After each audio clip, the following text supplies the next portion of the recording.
өмірге келмей жатып қорлық көретіндей не жаздым екен деп осы күнге дейін жылап жүрген мылқау жанмын. Сондай сормаңдай болғаным үшін Алла да мені жек көреді. Мен де Алланы жек көремін.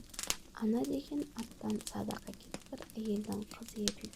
Менің бар жазығым тексіздігім. Анам Қарағанды қаласында оқуға түсіп, жаман жолға түсіп кеткен екен. Қай орыспен немесе қазақпен төсек майданында көкпар шапқаны белгісіз. Мен солай дүниеге келдім. Көзім қой көзді, қоңыр шашым алтын түсті, сап-сары. Аппақ мүсінім бар, метиспін десем де болады. Мені баға алмайтын сорлы ана не үшін жетімдер үйіне өткізбеген екен?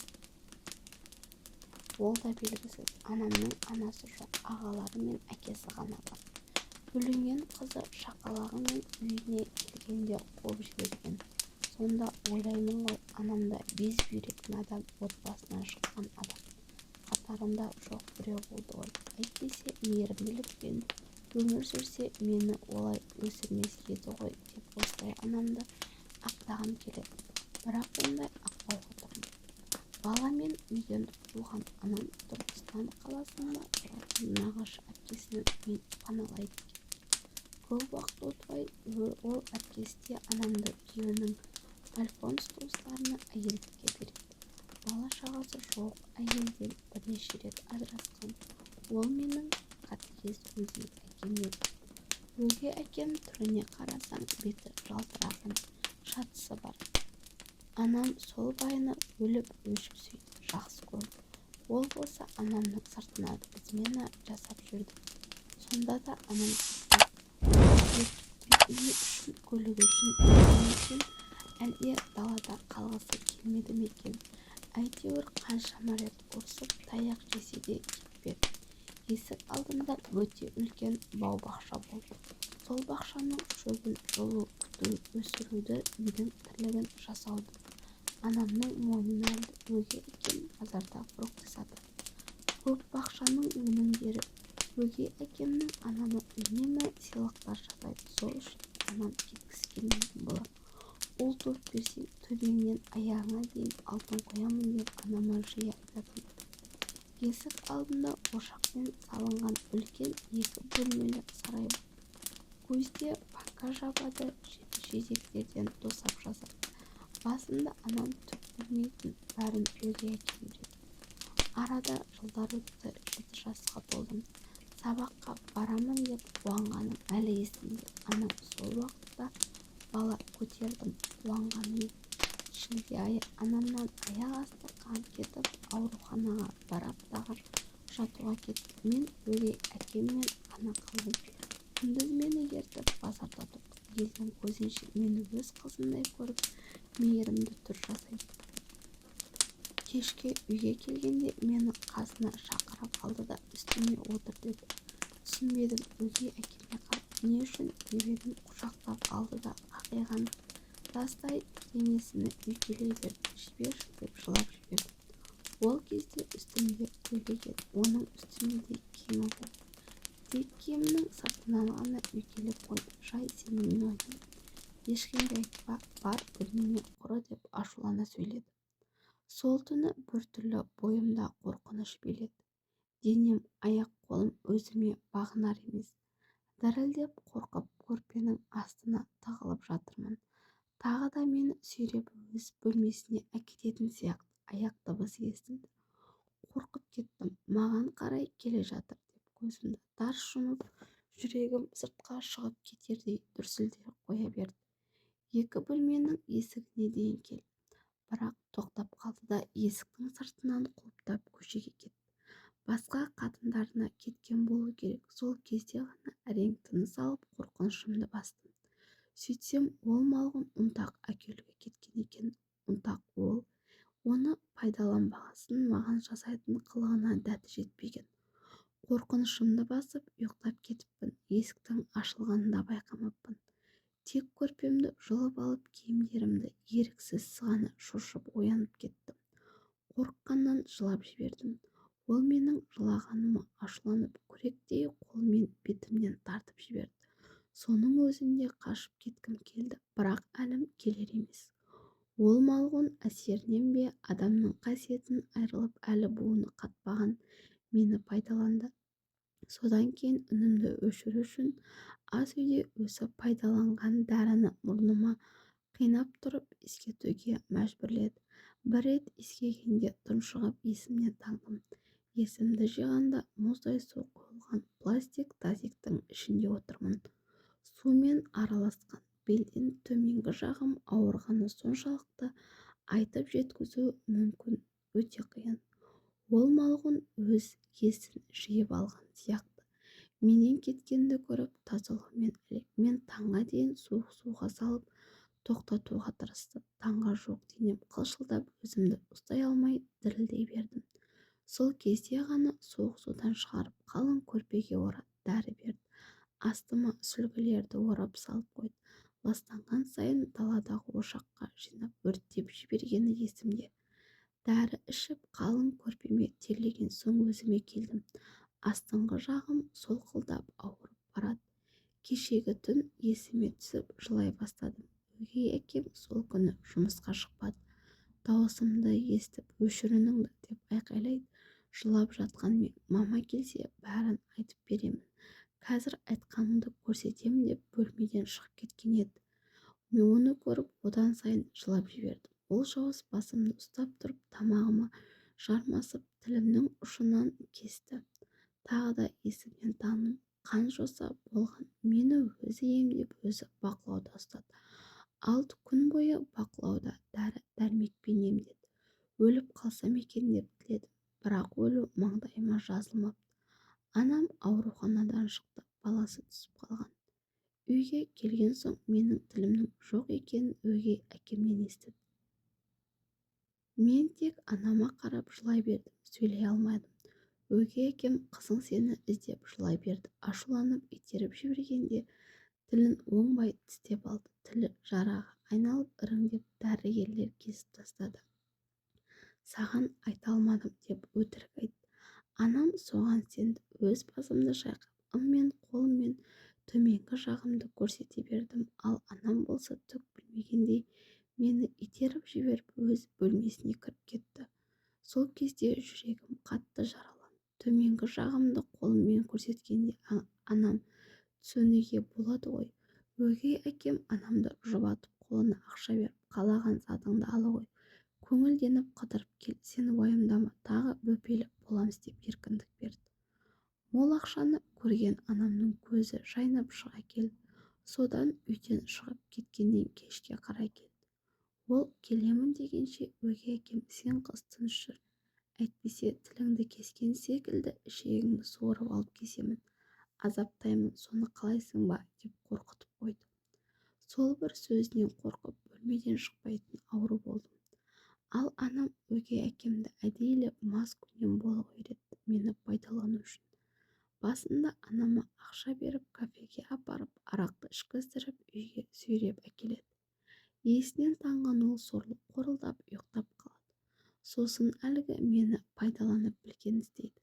Сабаққа барар уақытта тілі жоқ деген құжатпен мені мүгедектер санатына жатқызып пенсияға шығарды. Әрине, өгей әкем барлық құжатты жасатуға атсалысты. Үйден оқитын болдым. Аптасына 2 рет ғана келетін мұғалім. Алғырлығымның арқасында әріптерді жылдам үйреніп алдым. Арада жылдар өтті. Арып-танып құрастырып жазатындай күйге жеттім. Бірінші арманым өгей әкемнің не істегенін жазу болды.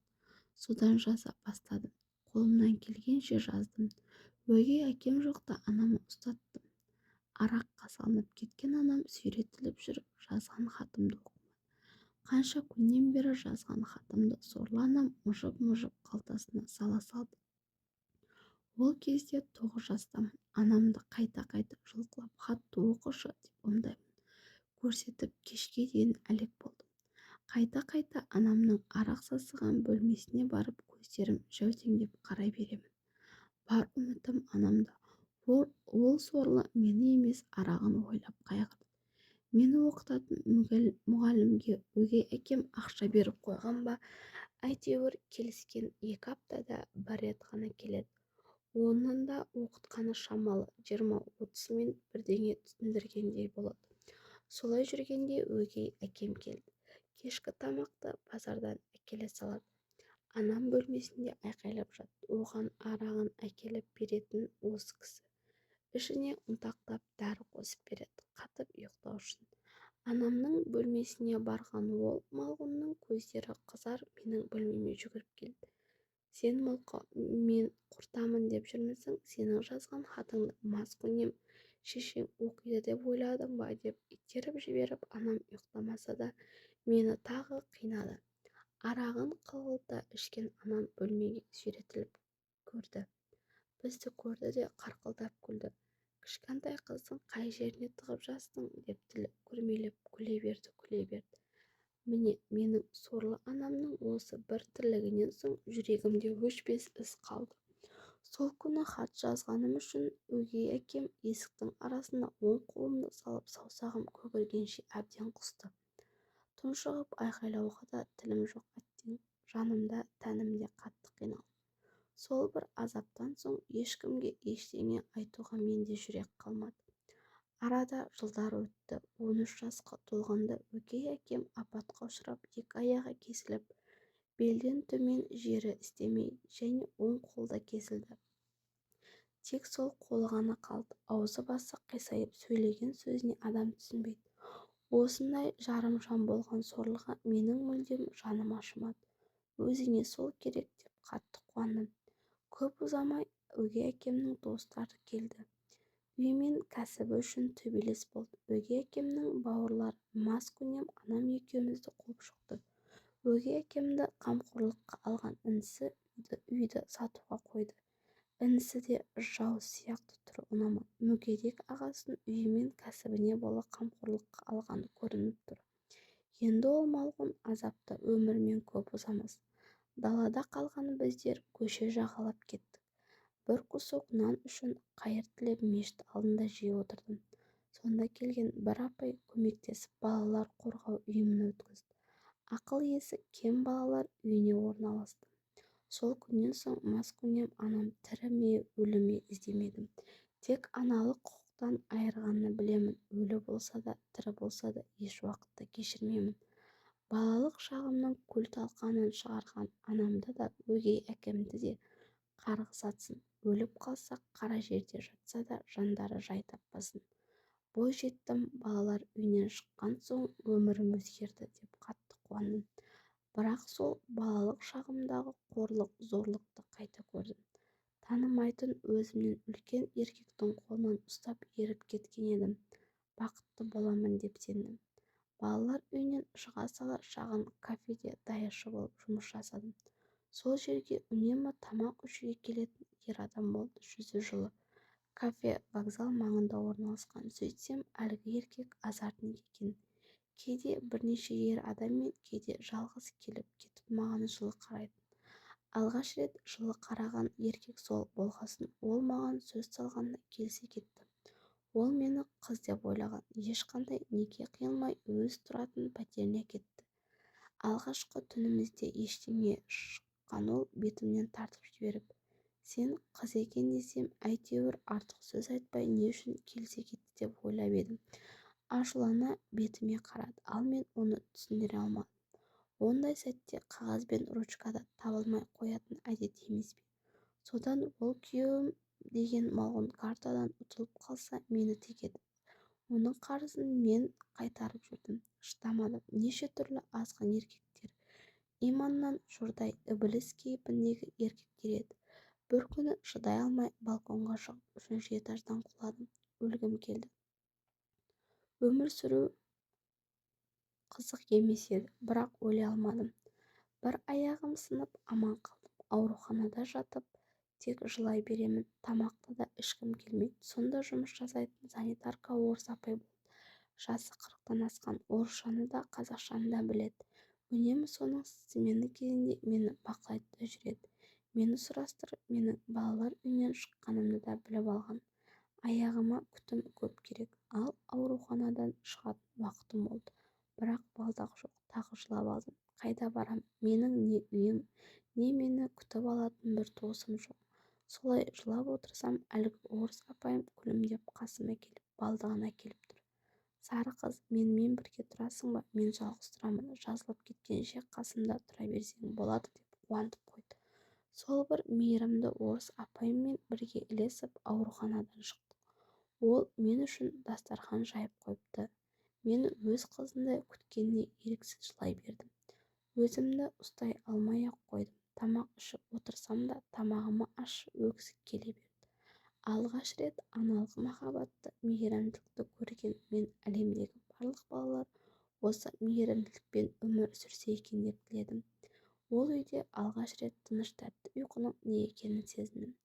Орыс апайды өз анамдай, ол мені өз қызындай қабылдап, біздер ең бақытты өмір сүрдік.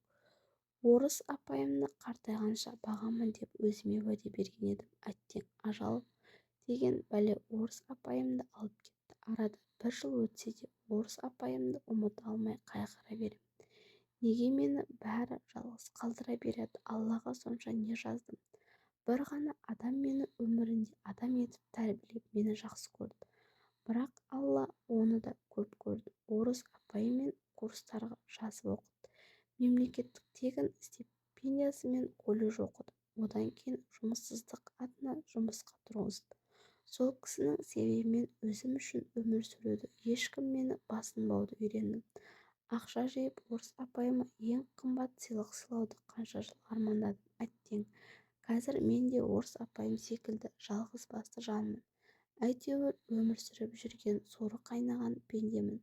Осы парақша арқылы жеңілдеп балалық шағымды ұмытқым келеді.